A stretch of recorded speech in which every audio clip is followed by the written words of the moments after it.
기도드렸습니다. 아멘. 네, 요한복음 3장 우리가 너무 잘 알고 있는 말씀입니다. 하나님이 세상을 이처럼 사랑하사 독생자를 주셨다라고 말하고 그를 믿는 자는 멸망하지 않는다라는 약속을, 영생의 약속을 우리에게 주신 말씀이죠. 그리고 이제 17절부터 이어질 때 이렇게 말합니다. 하나님이 그 아들을 세상에 보내신 것은 세상을 심판하려 하심이 아니요 그로 말미암아 세상이 구원을 받게 하려 하심이라 라고 말하고 있습니다. 그러니까 16장을 좀 더 자세하게 설명해 주고 있는데 우리가 이제 이것은 니고데모와의 이제 대화 가운데 이어진 내용들이죠. 우리가 구조를 보자면 잠깐 파워포인트를 띄워주신다면, 그러니까 우리 이 앞부분은 니고데모와 대화하는 것이었습니다. 니고데모가 밤중에 예수님을 찾아왔죠. 그래서 거듭남에 대하여서 대화하게 됐습니다. 좀 더 정확하게 말하면 위로부터, 그러니까 천국으로부터 다시 태어나는 것에 대한 말입니다. 거듭난다라는 것이 다시 태어나다라는 말이지만 그 원문을 우리가 좀 더 정확하게 보면 다시 태어난다라는 의미보다는 위로부터 다시 태어난다라는 의미가 더 큰 것입니다. 그래서 니고데모와의 대화에서 거듭남에 대해서 이야기하고요. 그리고 우리가 오늘 읽은 본문에서는 심판과 구원에 대해서 좀 더 자세히 이야기를 합니다. 그리고 이제 3장 후반에 이르러서는 침례 요한이 알고 계시죠? 주님은 흥하셔야 하겠고 나는 쇠하여야 하겠다라는 그 사이에 있는 것이 이 요한복음의 우리 오늘 본문이고 이것이 요한복음의 구조가 되겠습니다. 거듭남에 대해서 주님 말씀하시고 것에 대해서 좀 더 심화시켜서 말씀해 주실 때 빛과 어둠에 대해서 말씀하시고 심판과 구원에 대해서 이야기하십니다. 예수님이 이 땅에 오신 것은 우리를 구원하러 온 것이죠. 심판하러 온 것이 아닙니다.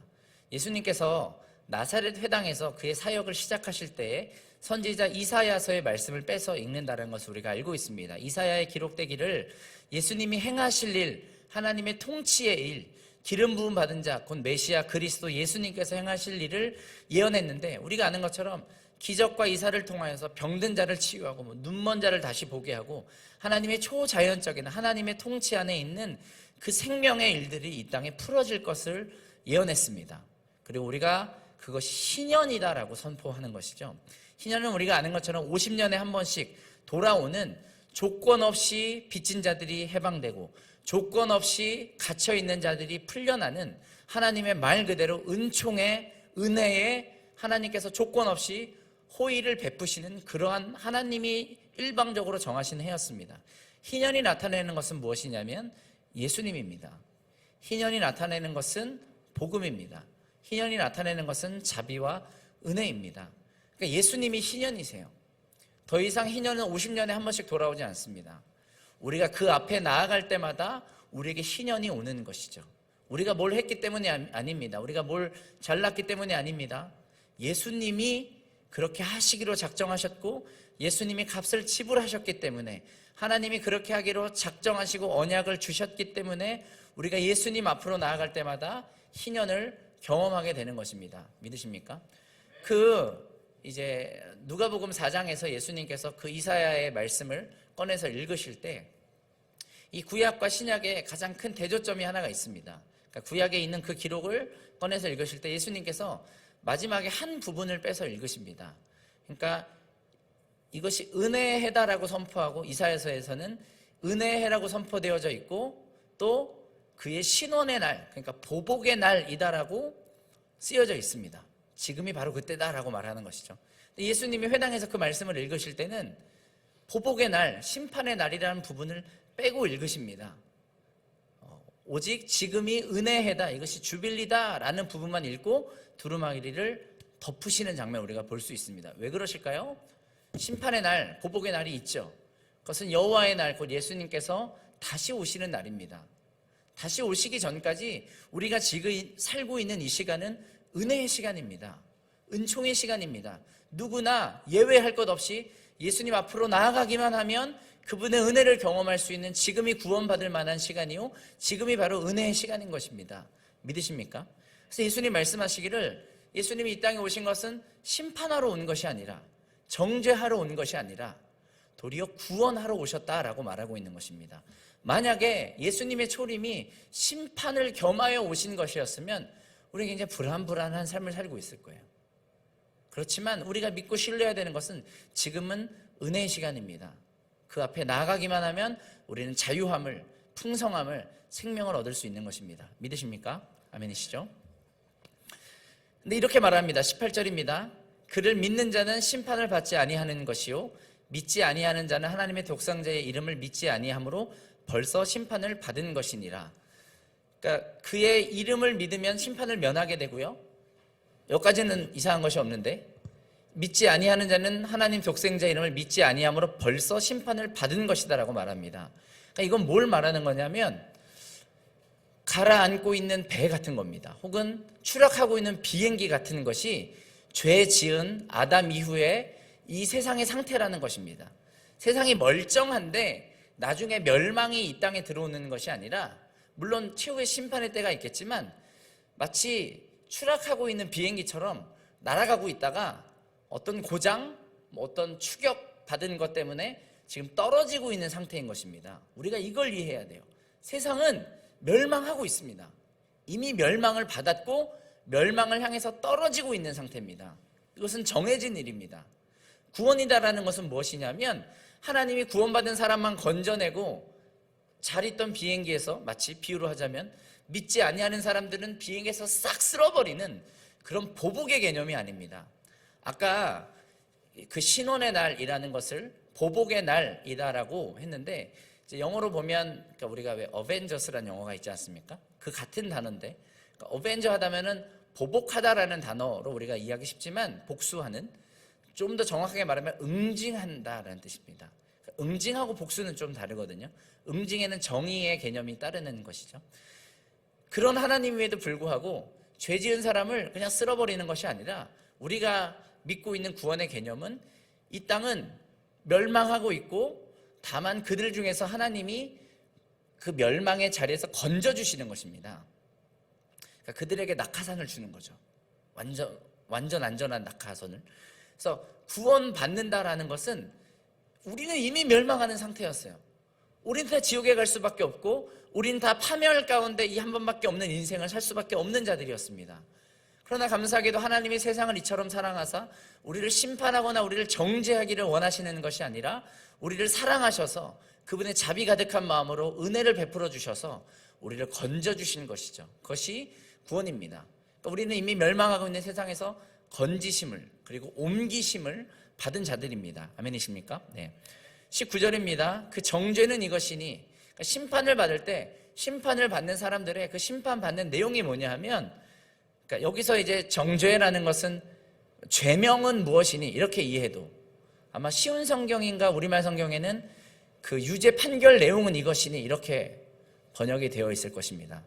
제가 우리 목사님만큼 성실했으면 그 번역본을 다, 죄송합니다. 네. 자, 죄송합니다. 네. 그 정죄는 이것이니, 그러니까 유죄 판결 내용은 이것이니, 빛이 세상에 왔으되 사람들이 자기 행위가 악함으로 빛보다 어둠을 더 사랑한 것이다라고 말합니다. 아마 여러 가지 죄목이 있다라는 것으로 설명하지 않고 성경에서 죄가 무엇인지 우리한테 쫙 보여주시죠. 그런데 사람이 멸망을 받게 되는 가장 궁극적인 이유는 뭐냐면, 그런 허다한 이유가 핵심이 아니라요, 그런 허다한 이유를, 그러니까 죄가 무엇인지를 가르쳐주는 하나님이 율법을 주셨고, 율법 그 자체이신 예수님이 이 땅에 오셔서 무엇이 의로운 것이고 무엇이 악한 것인지를 보여주셨습니다. 빛이라고 성경은 것을 말씀하시는데요, 빛이라는 것의 속성은 어둠을 밝히지 않습니까? 어두운 것을 드러내는 것 아닙니까?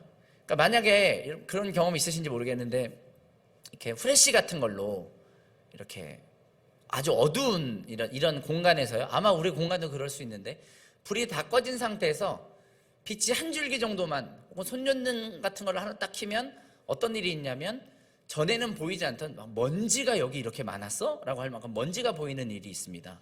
공감되시나요? 그러니까 다 검을 때 빛이 한 줄기 딱 들어오면, 아니 여기에 우리가 안 보여서 그렇지 이렇게 먼지가 많단 말이야? 뭐 이런 현상들인 거죠. 빛이란 건 그런 것입니다. 빛이라는 것은 우선적으로 드러내는 것이에요. 우리 이런 가정을 해보죠. 만약에 어떤 사람이 태어나자마자 한 번도 빛을 본 적이 없어요. 태어날 때부터 어둠 가운데 사는 사람이 있다면 그 사람 빛이 뭔지도 몰랐을 것입니다. 자기가 무엇인가에 걸려 넘어지기는 걸려 넘어지는데 이게 뭐에 걸려 넘어지는지 알지도 못했을 것입니다. 이 세상은 어둠이었어요. 멸망받기 합당한 어둠이었습니다. 그 상태에서 하나님이 빛으로 주신 것들이 있죠. 가장 중요한 거는 하나님께서 우선은 율법을 주셨습니다. 법을 주셨어요. 하나님 백성에게 주신 거죠. 그러니까 이방인들과 이스라엘 사람들의 가장 큰 차이는 뭐냐면 아주 세세하게 무엇이 죄이고 무엇이 의인지, 그러니까 하나님이 무엇에 대하여 심판하시고 무엇에 대하여 상을 주시는지를 알 수 있게 되는 것이죠. 이건 다른 민족은 알 수가 없었던 것입니다. 블레셋을 예로 들어볼까요? 블레셋은 다곤이라는 신을 섬기는 민족이었죠. 그들은 그게 죄인지를 몰랐을 것입니다. 아무리 그들에게 양심이 있다고 할지라도 그들에겐 빛이 주어진 일이 없기 때문에 그들 스스로가 원하는 것, 그들 이기심에 끌려서 자기를 축복하는 신을 찾았을 때 그 신이 바로 다곤이라는 물고기 신이었습니다. 인어공주 같이 생긴 신인데요. 지저분하게 생겼죠. 네. 남자 코수염난 인어입니다. 되게 지저분하고요. 이제 그런 다곤 신을 섬긴 것이죠. 그들은 그 죄로 멸망받을 것입니다. 이스라엘에게 주어진 축복은 무엇입니까? 빛이 주어진 거예요. 우상 숭배가 죄라는 것을 명확하게 보여주셨습니다.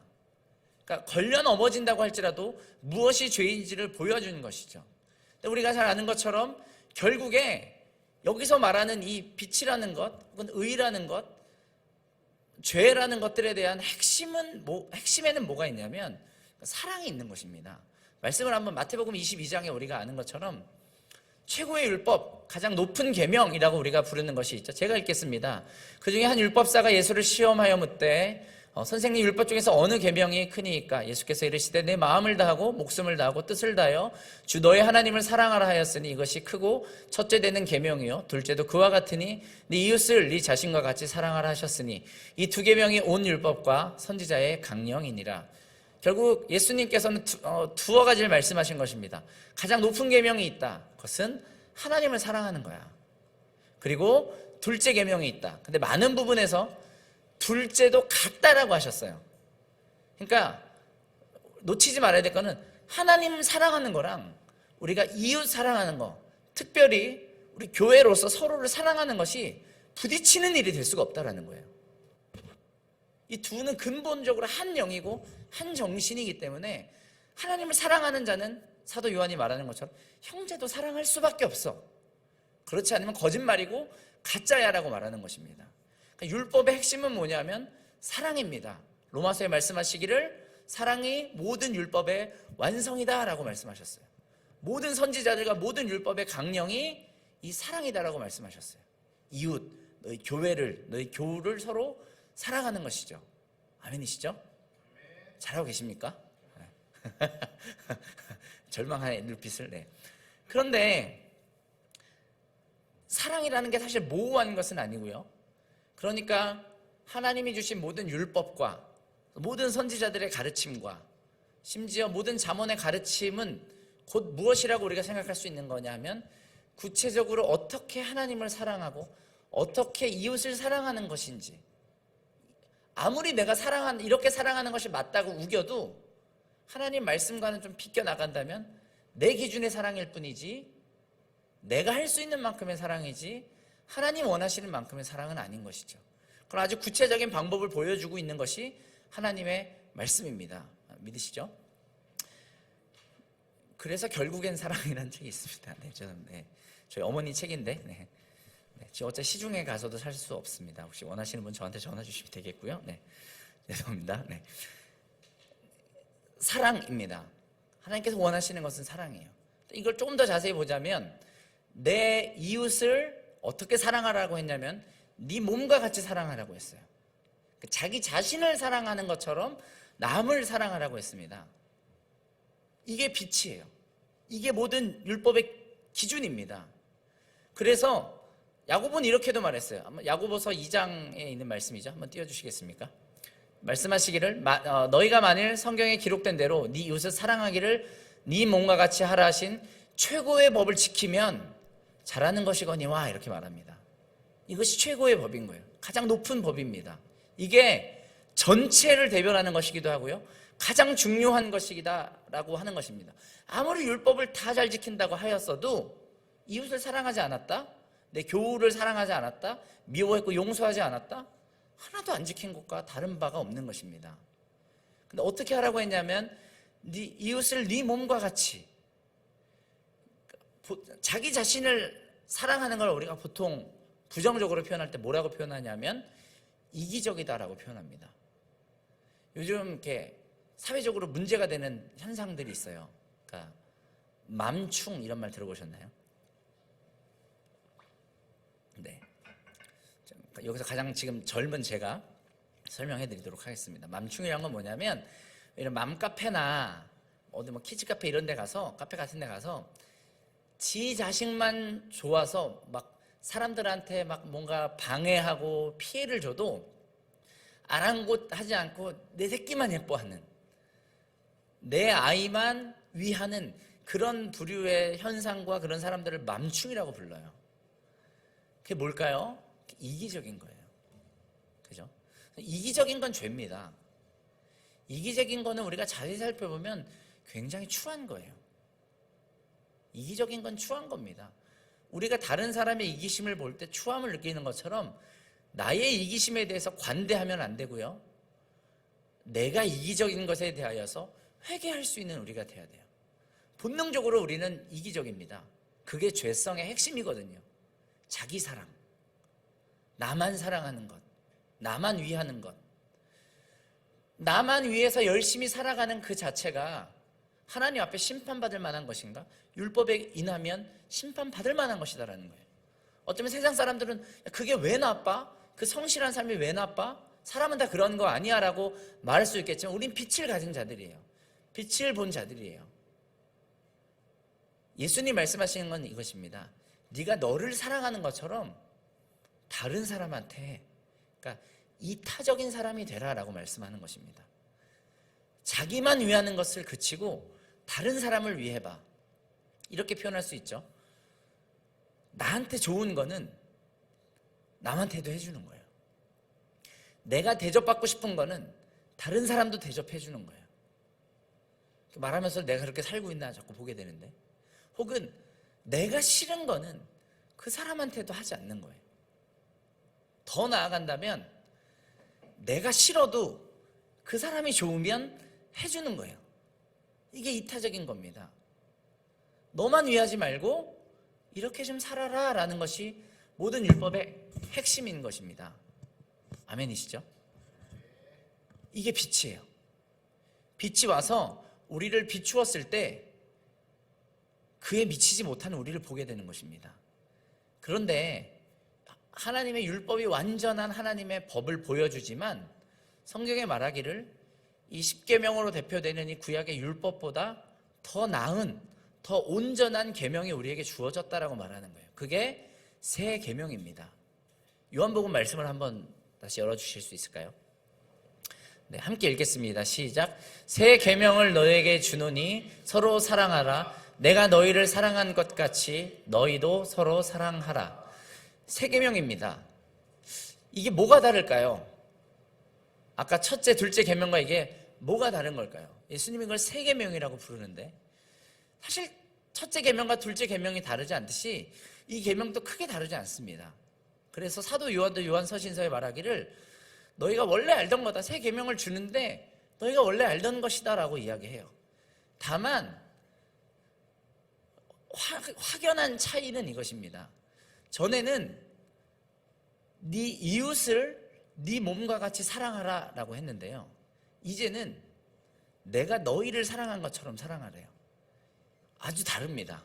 첫 번째는 원수를 사랑하는 거예요. 이웃만 사랑하는 게 아니라 네 원수라도 사랑할 수 있어야 한다. 이게 새 계명이다라는 거예요. 와, 이게 어렵죠? 쉽지 않습니다. 그죠? 두 번째는 죽기까지 사랑하라라는 거예요. 이건 뭐 이기적인 네 몸을 사랑하는 것과 비슷하다라고 할 수 있지만 죽기까지 사랑하는 거예요. 원수를 죽기까지 사랑하는 거. 예수님 이걸로 지금 우리한테 요구하고 계신 것입니다. 내가 너희를 사랑한 것처럼 너희도 서로 사랑하여라. 우리 교회 서로, 우리 교우들은 말할 것도 없고요. 예수님이 아버지 저들이 저들의 죄를 알지 못합니다 라고 중보하셨던 것처럼 저들을 위해, 우리를 핍박하는 자들을 위해서 기도하고 용서하고 용납하는 것, 그것이 예수님이 우리에게 말씀하시는 새 계명입니다. 오해하지 말아야 될 것은, 이것은 하나님의 어떤 그냥 바램이 아닙니다. 네가 참 그렇게 하면 내가 좋겠어 라고 말하는 것이 아니라 계명, 즉 명령이다라고 말하는 것입니다. 이렇게 안 해도 괜찮은 걸까요? 아니라는 거예요. 용서하지 않아도 되는 걸까요? 아니다라는 거예요. 이것은 계명입니다. 새로운 계명이에요. 이 사랑과 용서의 계명이 우리에게 주어졌습니다. 이것이 우리를 비추는 거예요. 이 하나님의 말씀이, 예수님의 삶이 빛이 이 땅에 왔을 때 우리가 예수님을 본다면 그 빛이 우리의 죄를 드러내는 것입니다. 다시 원래 이야기로 돌아가서 정죄가 무엇입니까? 죄된 내용이 무엇입니까?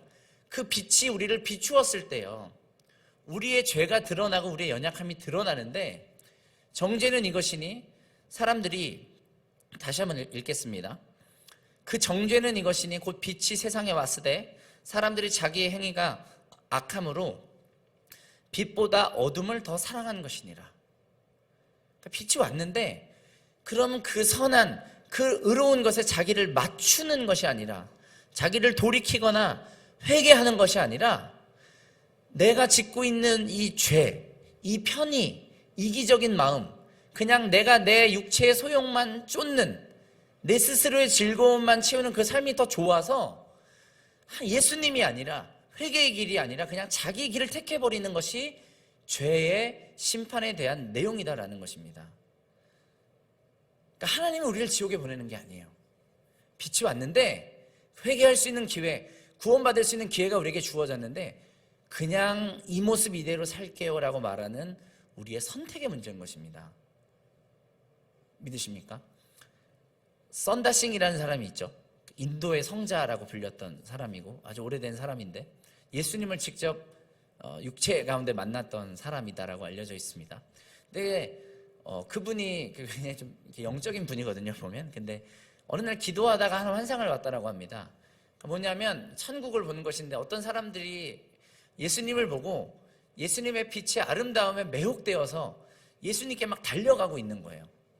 그 빛이 너무 아름다우니까, 주님이 너무 아름다우시니까, 우리가 왜 너무 아름다운 자연 광경 같은 것들을 보면 마음이 매혹돼서 그 자리를 떠나고 싶지 않을 때가 있지 않습니까?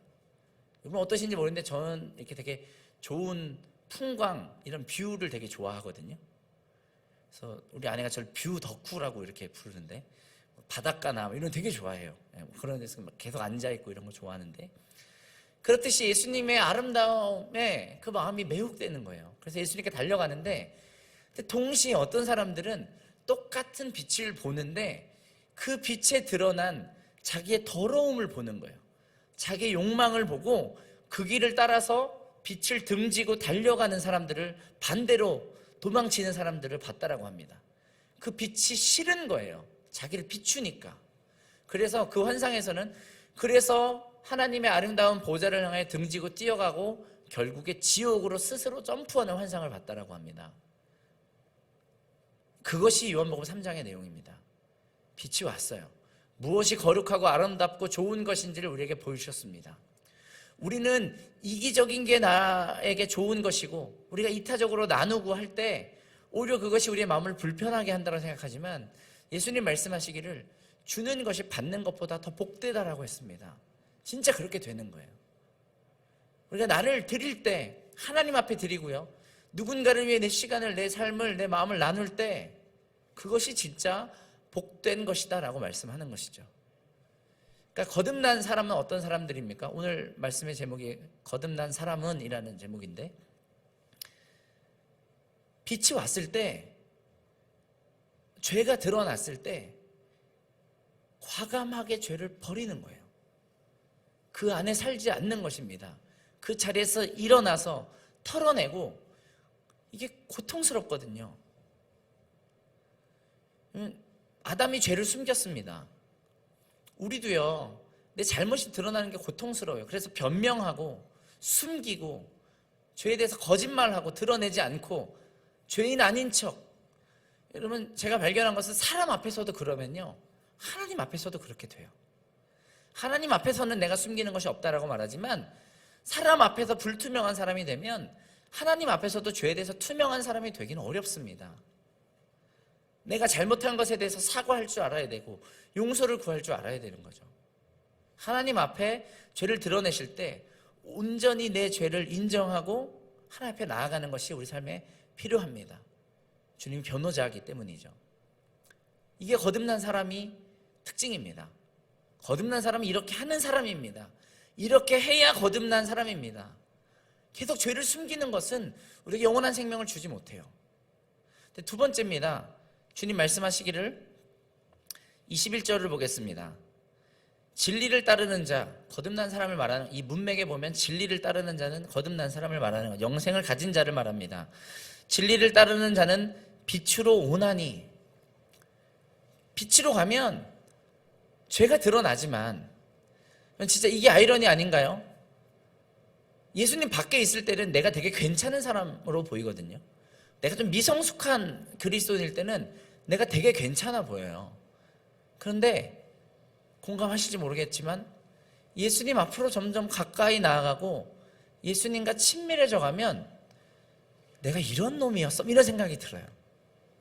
내 안에 이런 죄도 있었어? 그러니까 아이러니하게도 점점 죄가 없어질 것 같은데 주님께로 가까이 가면 갈수록 내 죄가 더 보이는 거예요. 그게 축복입니다. 주님께로 가까이 나아가기 때문이죠. 빛으로 갑니다. 빛으로 오나니, 더 중요한 것은 이는 그 행위가 하나님 안에서 행한 것임을 나타내려 함이라 라고 말하고 있습니다. 거듭난 자의 특징은, 거듭난 사람이 이런 사람들입니다. 더 이상 내가 어떤 의의를 행하든 무엇을 행하든 나를 드러내고 나를 자랑하는 것이 아니라 그 핵심은 이기심이죠. 자랑하는 마음의 핵심은 이기심입니다. 내가 사랑받고 싶은 거고 내가 영광받고 싶은 것이죠. 우리가 이타적인 사람이 되면 어떻게 됩니까?